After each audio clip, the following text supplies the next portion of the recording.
ഇപ്പോഴാ സമാധാനമായത്. ഞാൻ ഈ വിവരം ഗംഗയൊന്ന് വിളിച്ച് പറയട്ടെ.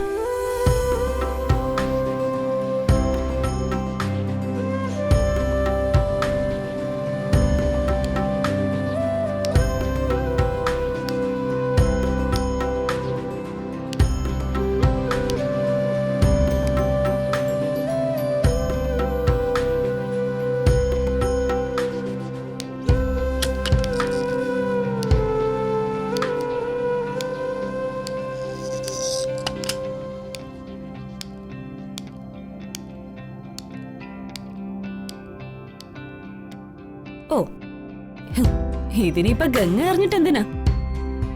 മഹേട്ടനിപ്പൊ വന്നൊരു പെൺകോന്നനായിട്ട് മാറിക്കൊണ്ടിരിക്കാന്നാ തോന്നുന്നത്. അതെല്ലാം അവളുടെ കഴിവാ, ആ ഗംഗയുടെ. അതെല്ലാം നമുക്ക് അവസാനിപ്പിക്കണം. ആദ്യം രാഹുലിന്റെ അസുഖമെല്ലാം മാറി വരട്ടെ.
വലിയൊരു ആപത്തിൽ നിന്ന് ഭാഗ്യം കൊണ്ടാ ഇപ്രാവശ്യം ഗംഗ രക്ഷപ്പെട്ടത്.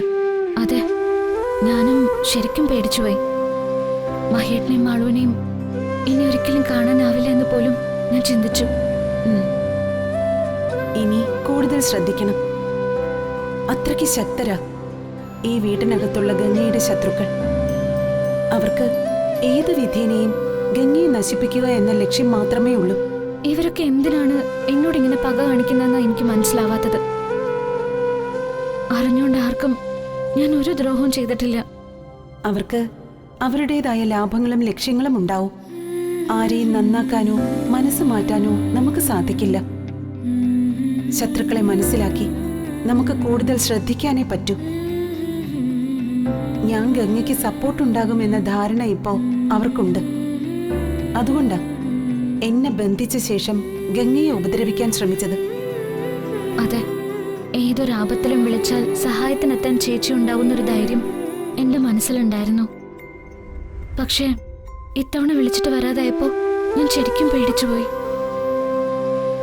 അതാ ഞാൻ പറഞ്ഞത്, നീ ഇനി കൂടുതൽ ശ്രദ്ധിക്കണം. ഞാനൊരു ആത്മാവാ. ബന്ധിക്കപ്പെട്ടാൽ പിന്നെ എനിക്ക് ചലിക്കാനാവില്ല.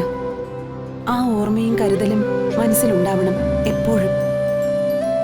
നിനക്ക് കൂടി എന്തെങ്കിലും സംഭവിച്ച മാളൂനും മഹിയേട്ടനും അത് സഹിക്കാനാവില്ല.